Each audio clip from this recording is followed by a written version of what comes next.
First up, I am really happy to welcome our crew from TikTok, and they'll be here in just one moment. So just so you know, we're not going to take any questions. They're not going to take any Q&A. So we're just going to wrap after, and then we're going to hear from Roblox after that. So just let folks come in for a moment. Okay, please welcome the crew from TikTok onto the stage.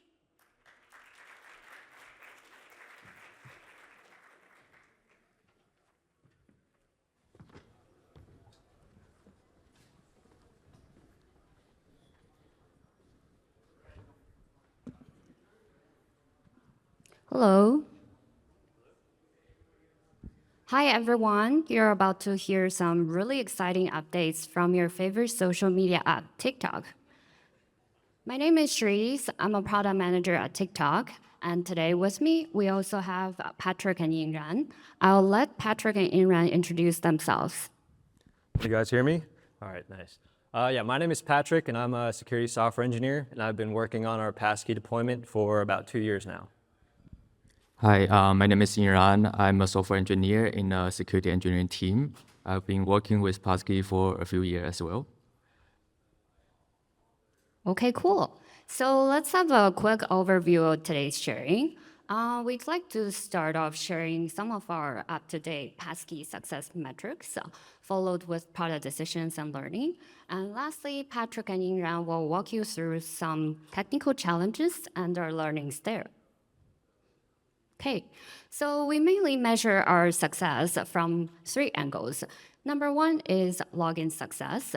Our Passkey success rate on our platform is about 90% plus, and it's one of the highest on our platform. And as for login speed, so on average, our login speed is 1.9 seconds, and it's 6 times faster than other social logins and 20 times faster than traditional phone or email logins. So second is adoption. Over the past 2 years, there are more than 200 million users who register Passkey on TikTok platform. This rapid growth over the past 2 years really showed that people like this new technology. And number 3, cost savings. We have observed 3% reduction in SMS OTP costs. And we expect the cost saving to further grow as we implement Passkey in additional business scenarios. So now let me walk you through TikTok's Passkey experience. So for those of you who have attended the conference in the previous years, might be relatively familiar with our existing products. I'll do a quick recap on them and then spend more time talking about our new features. So in July 2023, TikTok introduced Passkey on iOS. The main problem statement back then was really, how do we introduce a brand new login method without interrupting users' video watching experience too much, while aim for a reasonable adoption? Thanks to FIDO Alliance's design guideline, we decided to launch an upsell campaign on the user profile page, while keep an option for users to create a passkey in their account settings page. And the strategy was pretty successful. Up to date, 99% of our passkey adoption actually come from this user profile campaign, because the user profile campaign really has high engagement for both creators and general population on our platform. And if you look at the right-hand side, the Passkey education page in settings also helped out with conversion. When we explain what Passkey is and how Passkey can be a secure login. There are 2 more points we want to share on Passkey login. Number 1, we made Passkey login the highest priority login methods for users who have created a Passkey. So typically, TikTok users will see a number of login methods as shown on the first screen in this order. However, for users who have created a Passkey, will show the passkey sign-in pop-up above all other methods, as you can see on the second screen. This is because we want to encourage users to use passkey as the default login method. Second, we chose discoverable login or identifier-less login. This essentially means users can use passkey to log in without entering a username or email because the credential itself is the account identifier.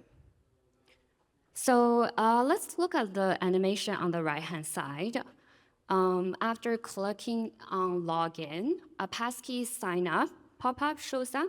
And when users click on continue, their faces are scanned and the login is complete without typing in any information. And the whole process takes about 3 to 4 seconds, and it's really smooth. So as we have achieved good success with passkey login, we took on a more aggressive approach with passkey sign-up. We prioritized passkey sign-up over over password sign-up. So for the email sign-up users, after users input their email address, instead of asking user to create a password, we show this passkey upsell instead. And this reduced our login steps from 7 to 4 steps. And for users who signed up with passkey, they're automatically enrolled in a passwordless account. So their accounts by default don't have a password. This year, our goal is really to mature passkey on our platform. So we introduced a number of different capabilities across the board. First is passkey management. So users are now able to manage all passkeys created for their accounts. Users are able to now review, create, and delete passkeys. So for users who are passkey-only users, if they do want to delete their passkey, we ask them to add in another login method before deleting their passkey. So the passkey management capability, the ability to create, manage, and log in with multiple passkeys really served our creator use case super well. So a lot of top creators on our platform typically have a team of few employees managing their account through a shared password. The ability to log in with multiple passwords really served as a secure alternative over sharing passwords. This year, we also formally introduced passwordless account in a low-key way. When users want to convert to a passwordless account, they can do so by clicking on the Go Passwordless button in the passkey management page. And they will be presented with a passwordless education page and agree to remove their passwords. Users do need to go through identity verification as this is an important account action. And once users convert to a passwordless account, if they do want to add back their passwords, they can do so at any time. And another topic that you might be interested in is what if users move to a passwordless passkey-only account, and for some reason they cannot, they lose passkey and cannot log in. We have the same problem for email and phone-only users. This is a typical problem if users only have one login method. So we have explored a few different alternatives. One successful product that we launched this year is friend verification. Now you can ask 2 friends you have on TikTok to verify you and help you recover. You're welcome to try it out. Last but not least, TikTok added Passkey on web this year with the intention to enhance web security on our platform.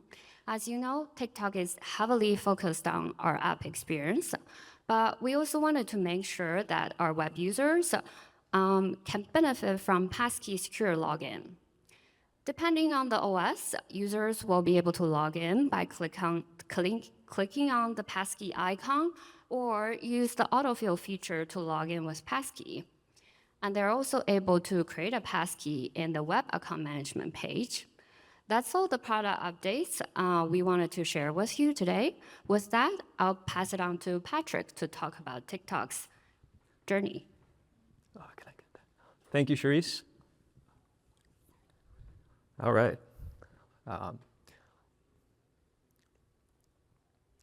So let me talk a bit about the overall passkey journey that we've made over the past 2 years. So in our passkey journey, we've made significant progress in delivering passkeys to not only the TikTok application, but also as a login method for employees to access our internal systems and tooling. In 2023, we deployed passkeys on iOS for the TikTok app, and we soon followed with Android during early 2024. Last year, our focus shifted from not only being able to deliver passkeys on the TikTok app in all platforms, but also we want to build and release features that would increase the adoption rate of the passkeys and also reduce the usage of passwords for passkey-enabled accounts.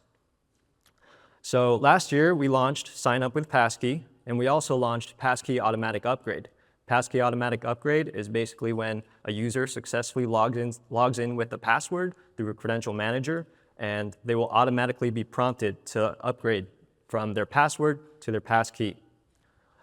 Recently, we also launched Passkey Management feature, passwordless account, and Passkey on TikTok Web that Cherise went over earlier.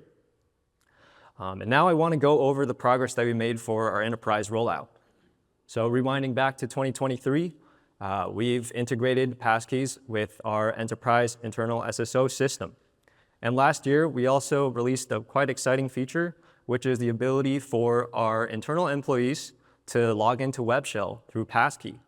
So any DevOps or engineers, they can now use their passkey to securely access our internal server and infrastructure. This year, we also reached quite an exciting milestone. Now we can say 50% of our employees have created a passkey. And also this year, we released integration in our internal SSO system with Signal API. So this enables us to have our employees log in with passkeys, and if they use an invalid passkey, it reduces the chance that they will be able to do so and meet like a login failure. So now I want to talk about some of the specific technical challenges that we faced when we were trying to build features for passkeys. So the first challenge I would like to share with you guys is related to compatibility. Now, compatibility itself is quite broad, so I want to narrow it down a bit. So the support for passkey capabilities is actually quite good today. Most operating systems now offer native SDKs that allow for easy integration with for any native applications. Also, a lot of the mainstream browsers today have support. So it's actually quite good, but there's actually still a few gaps here. So the one case I want to address for this section is for desktop applications. And it's specifically desktop applications that are built on popular front-end frameworks, so like Electron or Tori.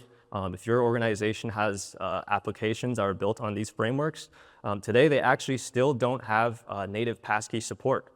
However, we have a lot of legacy apps or existing apps in our internal systems and tooling that are built on these frameworks, and we need passkey support because they require us to log in through SSO. And if we try to use passkey to log in these systems, it's simply not possible without additional development. So the approach that we use here is to build like a sort of web view-based approach. So this diagram on the slide is basically a sample of the process of a system on Mac OS.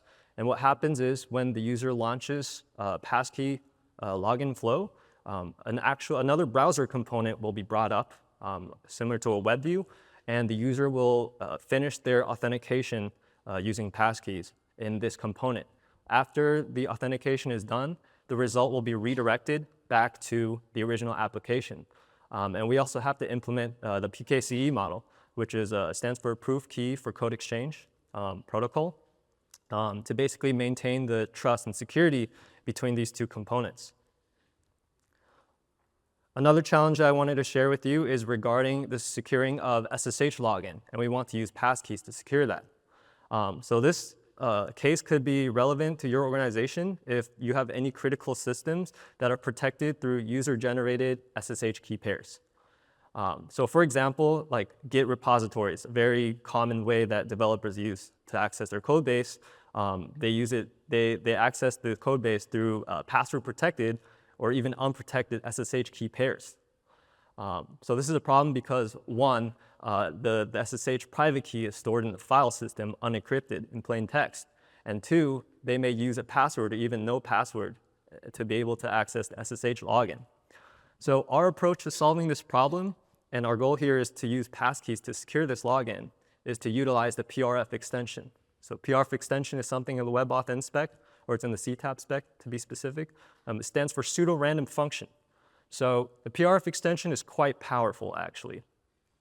With the PRF extension, it is able to generate unique data that is associated with each passkey. So how do we use PRF extension and how does it relate to SSH? Basically, for each passkey authentication, a unique encryption key is derived using the PRF extension. And we use this unique encryption key that's associated with each passkey to encrypt the SSH private key before it's stored on the file system. So that solves the problem of how do we improve the security of the private key storage. Now, when you need to access the SSH key to use it to sign a certain SSH workload, the user also needs to use a passkey, and they need to complete the authentication in order to get access to the encryption key, so that they can so that the SSH agent that we built can get access to this key and use it and continue it with the SSH workflow. And now I'll give it to Yingran over to share the rest of the technical challenges. Okay, thanks, Patrick. So next, I will talk about two more challenges. The first one is about latency. And here, by latency, we specifically means the period of time between user click the button to initiate the WebAuthn flow to when the UI pop up. So on the right-hand side, you can see a simplified version of a registration ceremony. As you can see, after user initiate the flow, the client side or the app needs to fetch a randomly generated challenge from the server. And then when the client receives the challenge, it can then call the associated API to initiate the flow. So then the UI would pop up. And then the latency here is due to the round-trip network delay, as well as depending on how fast the server can process the request. As you can imagine, under the poor network condition, or if the server is under heavy load, this user experience could be worse. We have adopted a strategy to pre-fetch the challenge and keep it in the local cache on the client side. It helps mitigate the issue, but it comes with its own challenge as well. Because the prefetching costs actual resource, and our challenge also have time to live. So after a certain period of time, it expires, we have to prefetch again. Given the scale that TikTok operate at, this is a non-trivial resource consumption. But fortunately, there's a relatively new proposal called Challenge URL. I won't go through the detail. You can check out the GitHub explainer online. But we're looking forward to see it being implemented, and we believe that will solve this challenge properly. And the next challenge is about inconsistency. So here we mean the passkey data inconsistency between the client and the server. It usually happens due to two cases. On the right-hand side at the top is, again, our registration ceremony with a little bit more information. So after the client receives the challenge and create the passkey successfully locally in the credential manager, we have to transmit the public key or metadata information to the server. So if there's any error happen on the server side or any error happen during the network transmission, then there's no passkey stored on the server. And at the bottom is the second case after we introduce passkey management and allow users to delete the passkey in our TikTok app. So same thing, user will initiate the deletion flow and server successfully delete the passkey and return a success response. Now we don't have a way to notify the credential manager about this event. So that means the passkey still exists on the client side. Both of these cases result in the same symptom, which is passkey only exists on the client side, but not on the server side. So the next time users try to log in with our identifier-less login flow, they click the button, they can see the passkey is available locally. So they choose the passkey, but then the server will return an error. So this is impacting the user experience, lowering the success rate. It is actually non-trivial and it's one of the top errors we observe on our platform for the login failure. Right now, we don't have ideal way to resolve this issue. We try to mitigate it by providing more help message to the user, trying to guide them to manually delete the passkey in their credential manager, but it is not ideal. And fortunately, again, there's a proposal called Signal API. It was released early this year on Chrome and I believe recently on Safari as well. As Patrick mentioned earlier, we implemented on our enterprise SSO passkey already. We have seen pretty good feedback on it, and we're looking forward to see it being implemented by more platforms, more apps. So overall, it has been a great journey with Passkey at TikTok. Passkey remains one of the authentication method with the highest success rate and fastest login experience. We have seen continuous user growth for Passkey user base. Yes, more than 200 millions. And we've seen it reducing our SMS OTP costs as well as the usage. So because of this success, we have been continuously investing into Passkey, expanding its use cases as well as improving the user experience. Actually, none of this is possible without the great vital Passkey community. So thanks the effort and contribution from everyone here. We will continue our effort in Passkey as well, trying to tackle those challenges and working together with our partners to make Passkey great user experience for our apps. Yeah, and that's it for the presentation. Thanks everyone for attending this session. Unfortunately, we don't have Q&A, but we will be around. If you have any question, feel free to reach out.